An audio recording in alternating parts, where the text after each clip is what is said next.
Avec l'âge, notre œil a de plus en plus de difficultés à effectuer rapidement la mise au point à différentes distances. Il faut alors porter des lunettes. Comment conserver une meilleure acuité visuelle grâce à la science?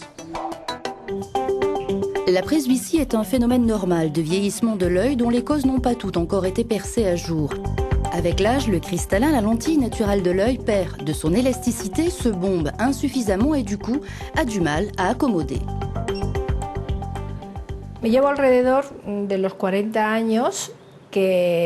Après 40 ans, ma vision de près a commencé à se dégrader.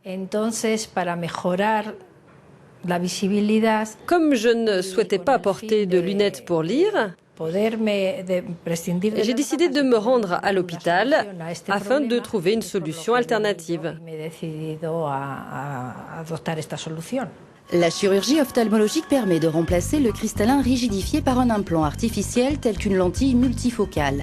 Le patient peut alors de nouveau voir à la fois de près et de loin.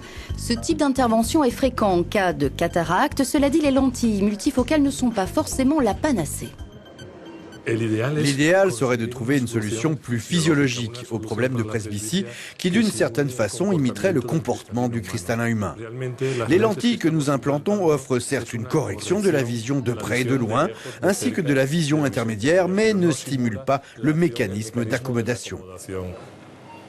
Comment rendre le traitement de la presbytie plus efficace ?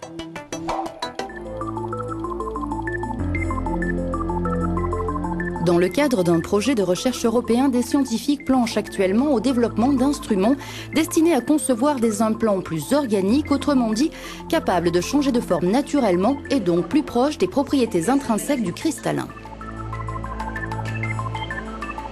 Pour nous, les lentilles accommodatives sont les lentilles du futur parce qu'elles reproduisent le comportement d'un cristallin jeune. Les instruments laser permettent d'étudier la structure interne de l'œil et aident le chirurgien à opter pour l'implant le plus adapté à son patient.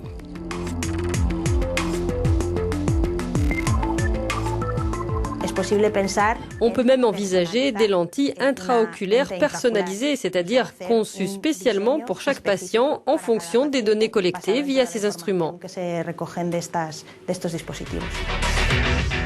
Grâce à une modélisation numérique de l'œil, le corps médical devrait à terme être en mesure de fabriquer un implant flexible, sa forme souple lui permettant d'être rattaché au muscle ciliaire à la manière du cristallin qu'il vient remplacer. Cette connexion permet ainsi le transfert des forces du muscle oculaire vers la lentille souple. La déformation de la surface est alors possible, ce qui permet à l'œil d'accommoder, donc de changer de focale. Par ailleurs, l'équipe de chercheurs a bon espoir d'arriver à miniaturiser les instruments laser sur lesquels elle travaille afin de doter les chirurgiens d'outils beaucoup plus sophistiqués pour traiter la presbytie. Nous espérons que ce système permettra aux patients d'anticiper le résultat de l'intervention. Ils pourront voir comment l'implant intraoculaire va modifier leur vision, et ce de façon optimale grâce à une sélection de lentilles performantes.